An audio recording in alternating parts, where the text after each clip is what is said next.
I also resolved to make the most of the opportunity as long as it lasted. Who knows? The boss might be persuaded the female reporter was right. Later, when my career was derailed, I discovered that while I couldn't control what happened in my life, I could control how I let it impact me. The Greek Epictetus said it quite elegantly.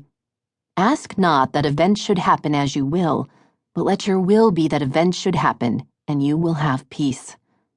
I must confess I only made that discovery after wallowing in depression and self-pity for a time. It is not easy to do. How many times have you not gotten the job? Haven't you felt kicked in the teeth when denied opportunities? Been frustrated when someone not nearly qualified enough got the green light instead? Maybe health problems have rearranged your family's life. It just isn't fair.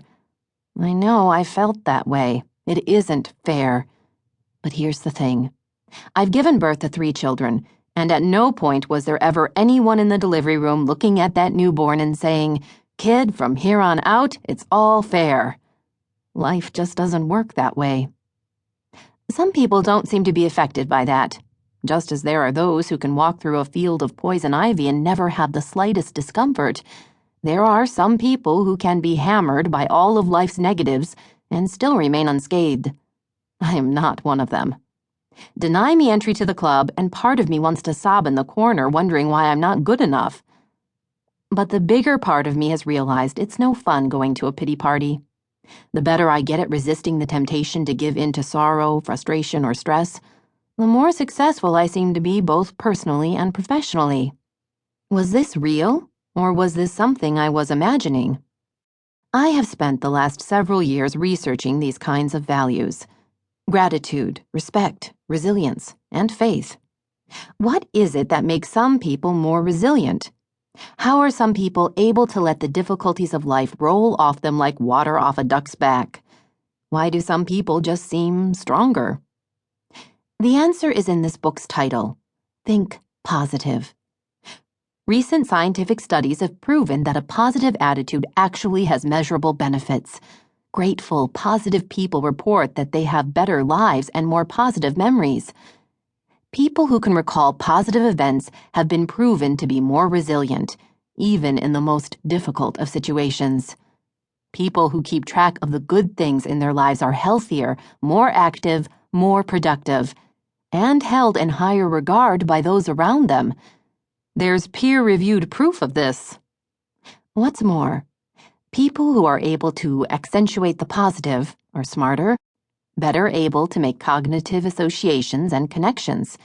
They solve problems faster and more correctly. Kids who summon up positive memories do better on tests. But how do you summon up positive memories when you're in a really tough spot?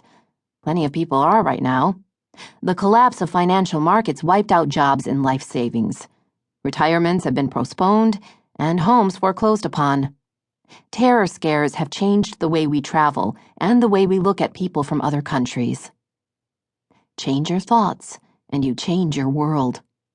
Let's face it, it isn't always easy. When things aren't going your way, those peppy little sayings, count your blessings instead of sheep, when life gives you lemons, make lemonade, and if you see it, you can be it, are just plain annoying. Maybe they make good needlepoint pillows for the family room couch, but somehow when you're in the midst of a really difficult situation in life, trite sayings just don't help much. But this audiobook will. Their examples can help you find the keys to think positively, enhance your own life, and provide that little bit of motivation that will help you get over the speed bumps of life. In fact, the Tale of the Chicken Soup for the Soul series is a great example of thinking positively.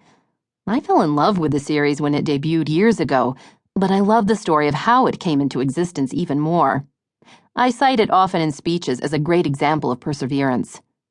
Jack Canfield and Mark Victor Hansen were convinced their little collection of inspirational stories had the power to make a meaningful difference in the lives of readers.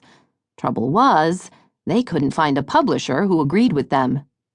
They took their book to publishing conferences, and literally hundreds of publishers ignored them. Finally, they found a small publisher who would print a few thousand books for them, and they started selling Chicken Soup for the Soul from the back.